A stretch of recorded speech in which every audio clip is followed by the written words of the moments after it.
Año 1957. Todo Estados Unidos enmudece.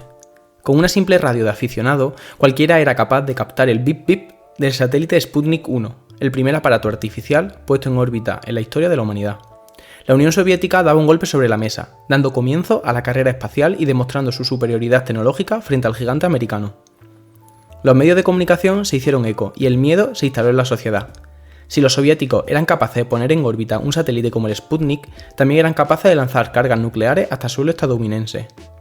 La respuesta americana no se hizo esperar. Se preparó el lanzamiento del cohete Vanguard, que acabaría siendo todo un desastre al explotar en la plataforma de lanzamiento. La decepción y el pánico se habían instalado en la sociedad americana, y el gobierno debía de responder pronto. Así empezaría una carrera loca para diseñar satélites de espionaje y contraespionaje. Se elaborarían programas secretos como el Star Wars y aparecerían sistemas de fotografía de gran precisión desde el espacio. Se desarrollarían estrategias de detección temprana de amenazas. Era el inicio de la guerra espacial y de los satélites espías. Si quieres saber qué tipo de satélites espías existen, en qué consiste la guerra espacial o cómo controlar las grandes potencias el día a día de la población, de los ejércitos enemigos y sus recursos, quédate que empezamos.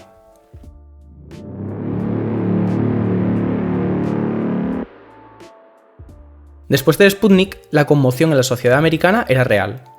El principal miedo era que la Unión Soviética fuese capaz de lanzar cargas nucleares desde el espacio. Para hacerle frente, Estados Unidos dio un importante impulso al programa espacial. Se impulsó la educación técnica en los colegios y, en paralelo, comenzaron a desarrollarse y a ponerse en órbita los primeros satélites espías. Cada uno tenía distintas capacidades. Algunos eran capaces de tomar fotografías de la infraestructura enemiga. Otros capaces de interceptar comunicaciones y otros de detectar rápidamente la firma electrónica de enemigos para confirmar operaciones y amenazas. Con el tiempo, estos satélites se desarrollaron, adquiriendo más capacidades y un mejor funcionamiento.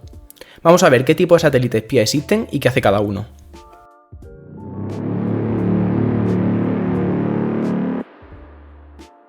En primer lugar, satélites fotográficos. Fueron los primeros satélites que se desarrollaron y tenían como objetivo tomar fotografías de las bases militares y de los recursos del enemigo. Su objetivo era descubrir si el enemigo estaba desarrollando nuevos cohetes o misiles, si estaban creando nuevas zonas de lanzamiento o agrupando recursos en zonas concretas.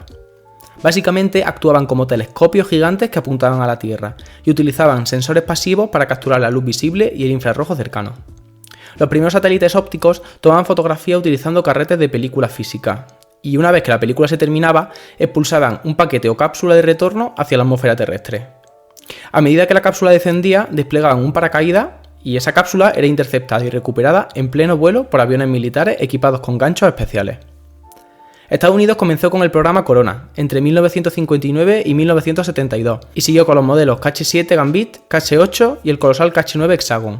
Con este último se alcanzaron resoluciones en tierra de hasta 0,6 metros. En paralelo, la Unión Soviética desarrolló el programa Zenit, que operó desde 1961 hasta 1994, que también devolvía las cápsulas a Tierra para su recuperación. Le siguió la serie de satélites Yantar, que se siguió usando hasta el año 2015. Y en paralelo, China desarrolló la serie FSW, que también eran satélites de fotografía que dejaban caer sus cápsulas a la Tierra. Sin embargo, los rollos de película tenían varios problemas. Se podían perder o dañar, podían ser robados, podían ser eliminados por el enemigo y además no proporcionaban datos en tiempo real.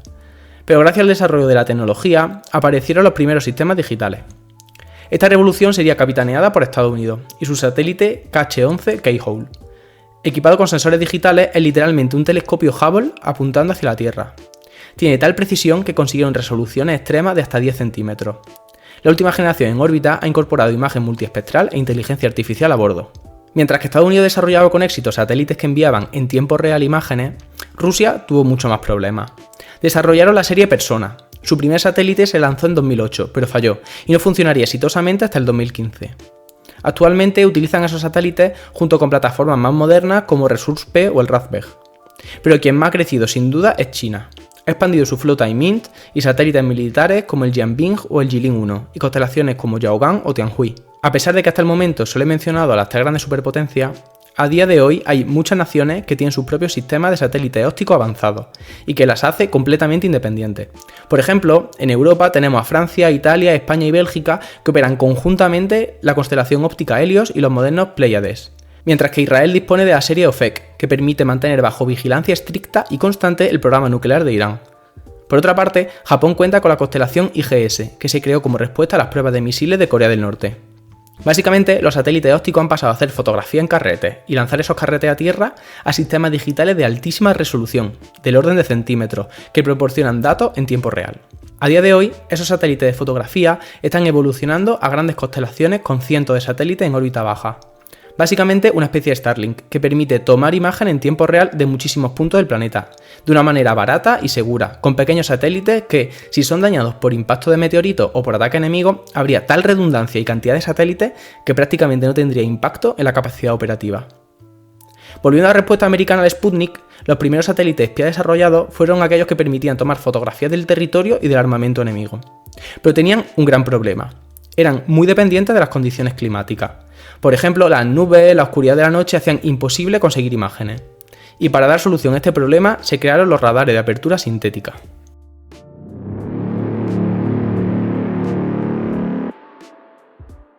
A diferencia de las cámaras ópticas, que son sensores pasivos que necesitan la luz del sol para tomar fotografía, los satélites SAR usan sensores que generan pulsos de energía electromagnética hacia la Tierra, registran el eco de la señal que rebota y con ello generan imágenes 2D de gran resolución. Estamos hablando de en torno a varios metros, que pueden obtenerse tanto de día como de noche y completamente independientes de las condiciones climáticas o la presencia de humo. Los primeros satélites SAR se desarrollaron con objetivos militares, aunque a día de hoy se usan sobre todo para aplicaciones civiles. Por ejemplo, en Rusia, los primeros satélites de vigilancia por imágenes de radar fueron la serie soviética USA, durante la Guerra Fría. En la actualidad, Rusia cuenta con satélites SAR modernos como el Cóndor y el Neitrón. Por su parte, Estados Unidos fue uno de los pioneros con el satélite Quill. Con el tiempo desarrollaron sistemas mucho más potentes, como la serie Lacrosse y la constelación FIA. China, por su parte, ha desarrollado un inmenso poder de observación por radar. Sus plataformas militares incluyen los Jianbing 5 y Jianbing 7, además de potentes constelaciones como los Yaogan, el Kilu 1 y el Hongtu 1. Aunque curiosamente la mayor potencia en tecnología de radares a día de hoy es Europa. La Agencia Espacial Europea opera los famosos Sentinel. A nivel nacional destaca la constelación italiana Cosmos Skymed, los alemanes TerraSAR X y la constelación militar SAR-Lupe, así como el satélite español Paz, operado por el Ministerio de Defensa.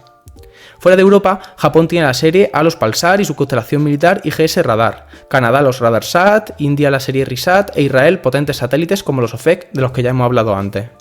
Todos estos satélites se usan, al igual que los fotográficos, para tener imagen en tiempo real de infraestructura y recursos enemigos, pero también para controlar la evolución de tormentas, la deforestación e incluso el control de incendios. También se usan, por ejemplo, para hacer análisis del cambio climático, por lo cual son muy famosos los satélites Sentinel, que son tan increíbles que merecen un vídeo aparte.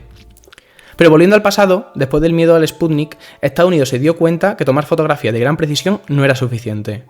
La información se tenía que complementar con sistemas que permitieran la detección temprana de amenazas.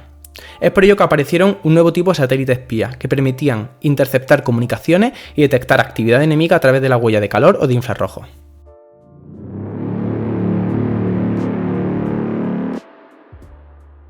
La inteligencia de señales y la inteligencia electrónica consisten en el uso de naves espaciales equipadas con antenas y sensores sofisticados que interceptan emisiones y las analizan desde órbita. En concreto, se detectan tanto comunicaciones de radio o teléfono móvil o transmisiones de datos hasta señales no comunicativas, como por ejemplo localizar radares de defensa aérea y sistemas de guiado del adversario. Estos satélites básicamente monitorean el espectro electromagnético para capturar paquetes de datos e interceptar señales de otros satélites, estaciones terrestres o terminales de comunicación.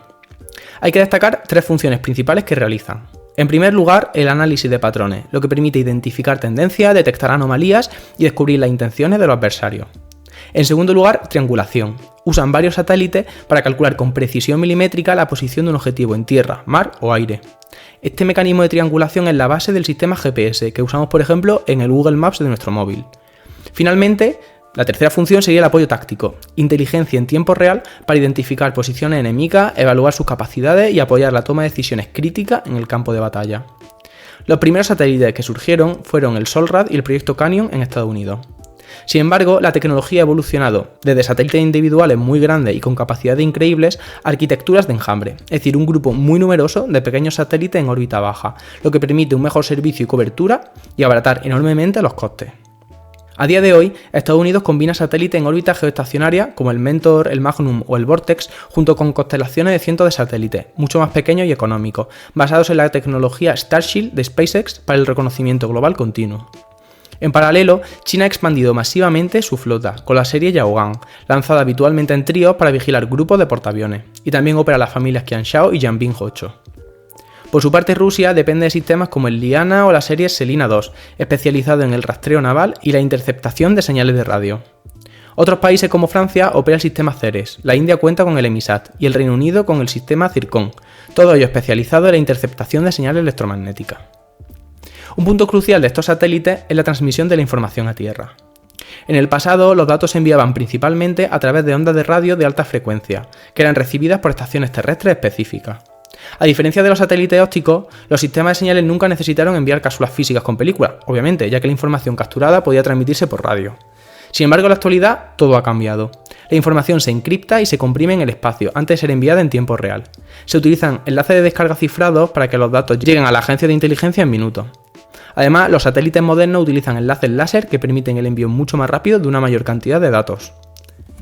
Todos los satélites espía vistos hasta el momento, a pesar de funcionar muy bien y tener aplicaciones no solo militares, sino también en el día a día civil, tienen un pequeño problema. Si volvemos al caso del Sputnik, el mayor miedo era que la Unión Soviética fuera capaz de lanzar una ojiva nuclear y que los Estados Unidos no fuese capaz de detectarlo a tiempo.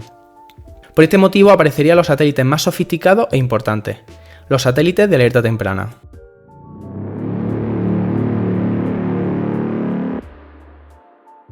Los satélites de alerta temprana de misiles actúan como la primera línea de defensa estratégica de la superpotencia. Están diseñados para detectar un ataque con misiles intercontinentales en su primer instante y otorgan a los gobiernos unos minutos muy valiosos y necesarios para reaccionar o para poder interceptarlos. El principio de estos satélites se basa en la detección de calor. Están equipados con sensores infrarrojos de altísima sensibilidad, diseñados para detectar la inmensa firma térmica, es decir, la columna de fuego y de gases que emiten los propulsores de los misiles balísticos intercontinentales o misiles hipersónicos durante su fase de lanzamiento y ascenso. Los satélites de alerta temprana se han ubicado tradicionalmente en órbitas geoestacionarias o altamente elípticas, lo que les permite estar siempre sobre una región pero al mismo tiempo abarcar una gran porción del planeta de forma prácticamente continua. El primer programa conocido de este tipo fue el estadounidense Midas. Para contrarrestar a Estados Unidos, los soviéticos desarrollaron sus propios sistemas, entre los que destacan el programa OCO y los satélites de las series USK y USKMO. Sin embargo, hoy en día las tecnologías de alerta temprana han evolucionado para resolver el reto de detectar misiles mucho más rápidos y maniobrables como los planeadores hipersónicos. Por ejemplo, Estados Unidos, a día de hoy, usa el sistema SBIRS y el programa Starship de SpaceX. Rusia evolucionó al sistema EKS, que de hecho se cree que ha sido el causante de algún ataque electrónico en territorio europeo. Por su parte, China puso en órbita geoestacionaria a los satélites Huoyang 1, lo que fue un golpe sobre la mesa en detección temprana al consolidarse China como una de las grandes potencias militares en el espacio. Una parte crucial de estos sistemas es la capacidad de transmitir rápidamente la información a Tierra. En el pasado, estos satélites transmitían su alerta de forma electrónica e inmediata, mediante enlaces de radio directamente a los centros de mando militar. En la actualidad se ha conseguido aumentar aún más la rapidez e inmediatez del envío y recepción de la información y la actuación urgente. Se usan enlaces láser en el espacio que permite la comunicación entre satélites. Pero lo más loco, sin duda, es que no solo dan la alerta temprana, sino que envían la información defensiva, es decir, la trayectoria que debería seguir un misil para interceptar al enemigo y sobre todo en qué coordenadas se chocarían, reduciendo así el tiempo de transmisión entre estaciones de tierra. En un futuro se quiere que los satélites más modernos lleven incorporados misiles para que el propio satélite pueda actuar. Y hay un último tipo de satélite espía, muy usado sobre todo en aplicaciones civiles, pero que no podemos olvidar.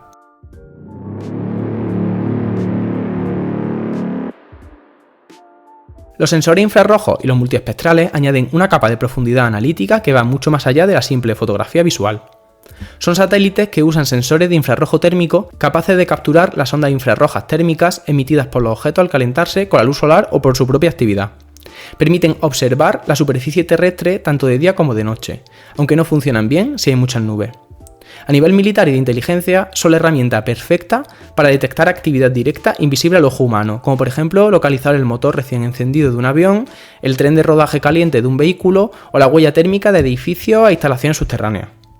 Además, el uso de sensores multiespectrales e hiperespectrales permiten analizar la composición química del objeto, identificar materiales específicos o distinguir, por ejemplo, armamento camuflado.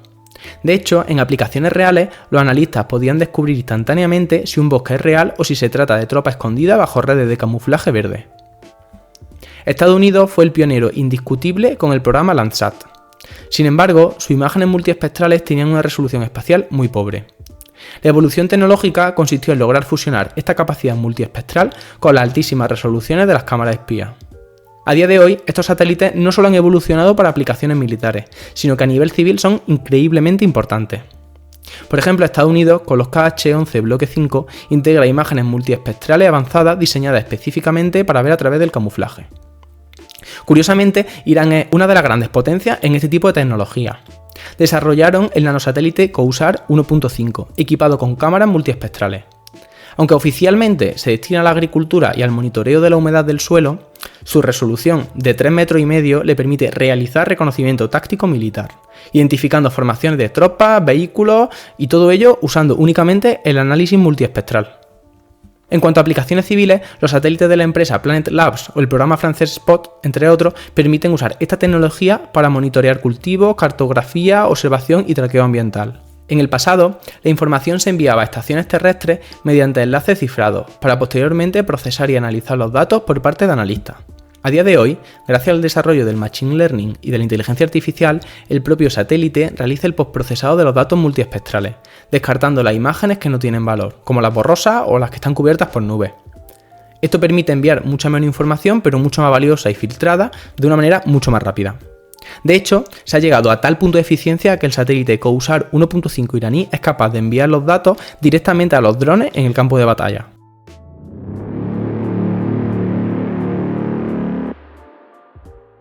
Toda esta tipología de satélite, que comenzó a desarrollarse después del Sputnik, siguen usándose a día de hoy. Todos tenían como objetivo controlar al enemigo y detectar o evitar un ataque nuclear. Cumplieron su misión de manera exitosa y se consiguió evitar escaladas militares. Pero en los años 80 y bajo el mandato de Ronald Reagan, la mentalidad militar dio un giro de 180 grados. En temas nucleares había, y sigue habiendo, un pacto silencioso en el que sabías que tu enemigo nunca usaría ojivas nucleares ante el miedo de que tú las usaras contra ellos.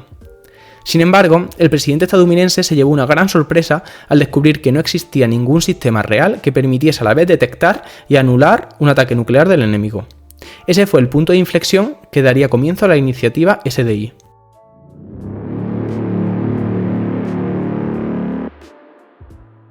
Este programa, que se conocería como Star Wars, se desarrolló como un sistema en el espacio para defenderse y destruir ojivas nucleares enemigas usando el mismo satélite. El objetivo fundamental era el de crear un escudo espacial capaz de interceptar y destruir misiles balísticos intercontinentales antes de que alcanzaran su objetivo. A diferencia de los satélites de alerta temprana, que solo son capaces de detectar el calor del lanzamiento, los sistemas vinculados al SDI estarían diseñados para tener tanto sensor como elementos tiradores. Y cuando hablamos de tiradores nos referimos a dos tipos de sistemas. En primer lugar, los interceptores cinéticos, básicamente proyectiles que destruyen el misil enemigo mediante el impacto físico a altísimas velocidades de otro elemento. Y por otra parte, otro tipo de tirador serían las armas de energía dirigida, básicamente el uso de tecnologías experimentales como láseres de alta energía y ácido de partículas que quemarían o inutilizarían las ojivas en vuelo. El primer proyecto que surgió se llamó Brilliant Pebbles. Consistía en una constelación de 4.600 pequeños interceptores cinéticos de unos 45 kilos cada uno, distribuidos en órbita baja, y equipados con su propio sistema de rastreo para colisionar con misiles enemigos. Básicamente eran pequeños satélites kamikazes dispuestos a lanzarse sobre el misil enemigo cuando lo detectaran en vuelo. Gracias a los desarrollos tecnológicos, se estima que el futuro pasa por poner en órbita constelaciones de pequeños satélites en órbita baja, interconectados entre sí, que portarán sensores de detección temprana, láseres y misiles. Curiosamente, estos sistemas de detección nuclear dieron un gran impulso a la arma antisatélite, que darían comienzo a los sistemas de guerra espacial. Básicamente se desarrollaron interceptores de satélite enemigo capaces de destruirlos por completo. La idea era sencilla: cuanto más tecnología ponía tu enemigo en el espacio para vigilarte y amenazarte, más tecnología tenías que poner tú. La pregunta lógica ahora era: ¿y por qué no destruir directamente esos satélites y dejar completamente ciego al enemigo? Esta idea simple daría lugar a los conceptos e ideas de guerra espacial. Pura ciencia ficción. Estados Unidos y China, principalmente, desarrollaron programas que se basaban en interceptar a un satélite en órbita con otro objeto que se chocaba con él. Los satélites se mueven en velocidades comprendidas entre los 3 y los 8 km por segundo, por lo que un simple impacto con un elemento lo destruiría completamente. Básicamente se lanzaba un misil desde un avión o de un barco, como el caso por ejemplo de los RIM 161 SM-3, cuya trayectoria se calculaba perfectamente para que alcanzara el espacio y en una sincronización increíble colisionara con el satélite enemigo. Lo más curioso de toda esta historia es que en el 2022 Estados Unidos declaró una prohibición voluntaria y unilateral de no realizar más pruebas con misiles antisatélites y de hecho pidió encarecidamente al resto de naciones que se unieran a esta iniciativa. Si te preguntas por qué Estados Unidos decidió reducir voluntariamente su capacidad militar, la respuesta te sorprenderá y tiene nombre propio: el síndrome de Kessler. Las pruebas demostraron que una simple colisión con un satélite en órbita baja produciría varios escombros que se quedarían en órbitas erráticas muy difíciles de traquear. Esa nube de metralla de alta energía tendría un peligro real y alto de impactar en otros satélites, desatando una reacción en cadena. Si esto llegara a ocurrir, la órbita baja de la Tierra quedaría envuelta en un campo de escombros impenetrable y sería inutilizable durante siglos. Las consecuencias para la civilización serían catastróficas y perderíamos prácticamente toda nuestra infraestructura de telecomunicaciones, el GPS, la observación climática y la posibilidad misma de explorar el espacio. Es uno de los mayores riesgos a nuestro nivel de vida actual y curiosamente no es nada conocido. Para evitar que pueda ocurrir esta catástrofe, misiones como el Clear Space de la Agencia Espacial Europea quieren crear un satélite diseñado con un brazo robótico que permitiese capturar basura espacial de gran tamaño y sacarla de órbita para que se desintegrase en la atmósfera de una manera segura durante la reentrada. Y si piensas que el síndrome de Kessler es una exageración, te equivocas. Ya hubo en el pasado algún experimento que acabó muy mal. Por ejemplo, Estados Unidos en 1985, como parte de una prueba, destruyó con éxito su propio satélite científico SolWind P-78-1 a 555 km de altitud. Se generaron 285 piezas que orbitaron la Tierra. Por suerte se consiguieron catalogar todas y en 2004 la última que estaba dando vueltas reentró en la atmósfera. Por otra parte, en 2008 tuvo lugar la operación Barn Frost. La Marina estadounidense destruyó el satélite de reconocimiento USA-193 a unos 247 km de altitud. Esta prueba generó 174 piezas de escombros detectables y la última acabaría reentrando en 2009. Por suerte, fueron experimentos controlados y la versión oficial asegura que todos los escombros reentraron y se desintegraron. La verdadera locura llegó con China, que en 2008 logró destruir su satélite meteorológico inactivo Fengyun 1C. El problema fue que el impacto ocurrió a una altitud muy elevada, a unos 865 kilómetros. La detonación generó más de 40.000 fragmentos. Ese día la basura espacial se multiplicó exponencialmente. A día de hoy, casi la totalidad de los fragmentos siguen orbitando la Tierra, suponiendo un verdadero riesgo para misiones y para otros satélites.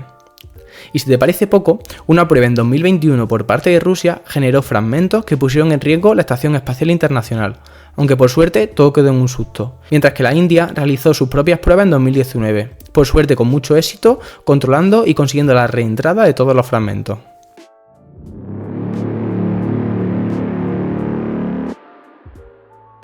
Hasta ahora hemos visto los principales tipos de satélites espías y algunos proyectos muy interesantes relacionados con la guerra espacial.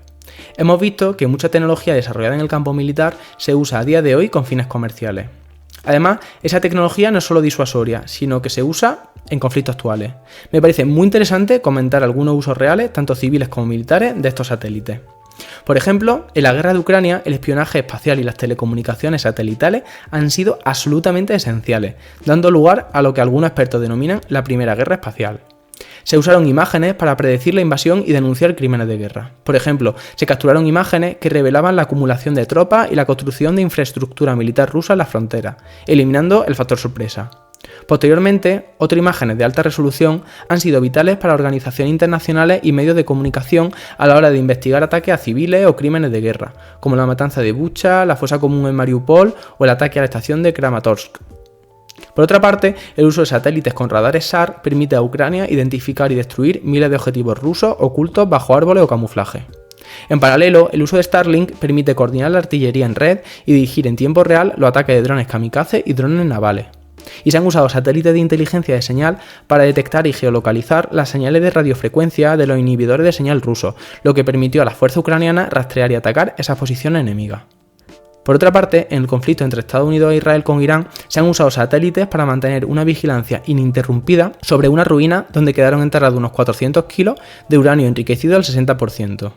El gobierno estadounidense ha usado este monitoreo espacial en tiempo real para advertir a Irán de que cualquier intento de recuperar ese material sería detectado y desencadenaría nuevos bombardeos. En paralelo, se ha reportado que Rusia ha estado apoyando a Irán compartiendo inteligencia y datos en tiempo real, provenientes de sus propios satélites de reconocimiento militar y de la constelación GLONASS, ayudando a Irán a localizar objetivos y monitorear los movimientos de portaaviones estadounidenses. En cuanto a aplicaciones comerciales, encontramos multitud de ejemplos muy útiles en nuestro día a día, y te comento los que me parecen más interesantes. Por ejemplo, la agricultura de precisión. Los mismos sensores multiespectrales e infrarrojos que los militares usan para descubrir tanques ocultos se pueden usar también para la agricultura. Estos satélites miden la luz que refleja los cultivos, lo que permite a los agricultores identificar el estrés de las plantas y enfermedades antes de que los síntomas sean visibles al ojo humano.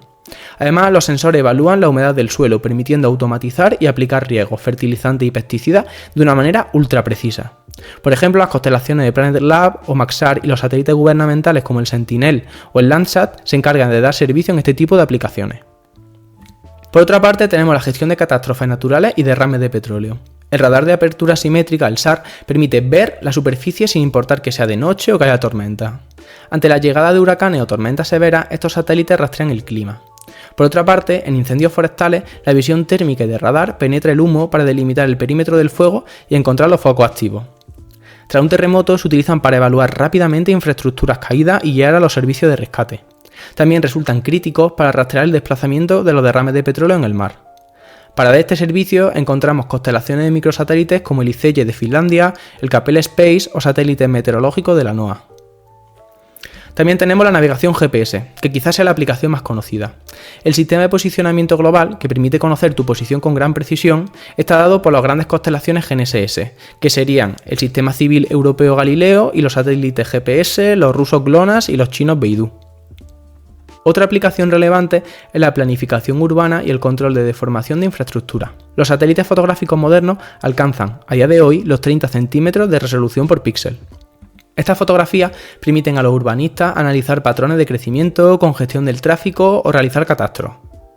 Por otro lado, comparando imágenes de radar tomadas en diferentes momentos sobre una misma ciudad, se puede medir hundimientos o deformaciones milimétricas del suelo, lo cual advierte a los ingenieros de peligros estructurales en túneles, puentes y edificios antes de que lleguen a colapsar.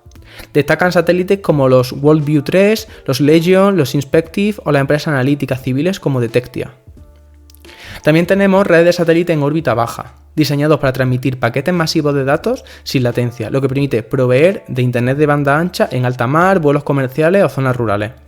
En situaciones críticas como desastres naturales, donde colapsan las redes terrestres de fibra óptica y las torres celulares, terminales de conexión portátiles del tamaño de una mochila grande logran restablecer en minutos la conectividad para hospitales, rescatistas y gobiernos. Y aquí hay dos reyes indiscutibles, las megaconstelaciones privadas de Starlink, de SpaceX y el OneWeb de Eutelsat. Una aplicación que me gustó mucho cuando preparaba el vídeo fue descubrir que hay satélites que usan las tecnologías comentadas para el cuidado medioambiental y la lucha contra la tala ilegal. Son satélites que incorporan ciertos sensores SAR que son capaces de atravesar las copas y el follaje de los árboles para hacer eco directamente a los troncos en el suelo. Esto permite cartografiar la biomasa real de los bosques tropicales, midiendo de manera remota e indetectable la tala ilegal. Del mismo modo, sensores climáticos estudian y miden el ritmo del deshielo en glaciares, la salud de los arrecifes de coral y las concentraciones de gases de efecto invernadero en la atmósfera. Destacan satélites japoneses como el ALOS Pulsar 2 o futuros proyectos de la Agencia Espacial Europea como el Biomass o el ROSE-L.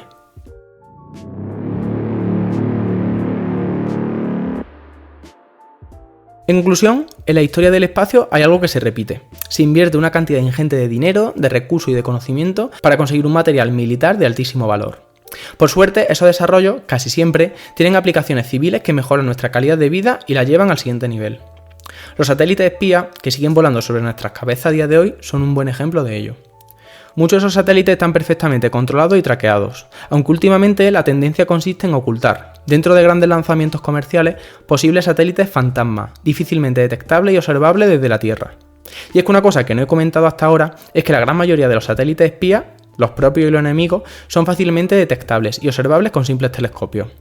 Pero gracias a ellos tenemos mucha más seguridad, pero también mucho más control por parte de los gobiernos. Y si hay una certeza es que los satélites espías seguirán orbitando, cada vez más avanzados y con capacidades casi de ciencia ficción. Ahora es tu turno. ¿Crees que los satélites espías mejoran la vida o crees que son un riesgo? ¿Conocí el síndrome de Kessler y crees que supone un riesgo real? Y lo que me interesa más, ¿crees que las aplicaciones comerciales derivadas de los satélites militares merecen la pena? Te leo en comentarios. Un saludo y hasta el próximo vídeo.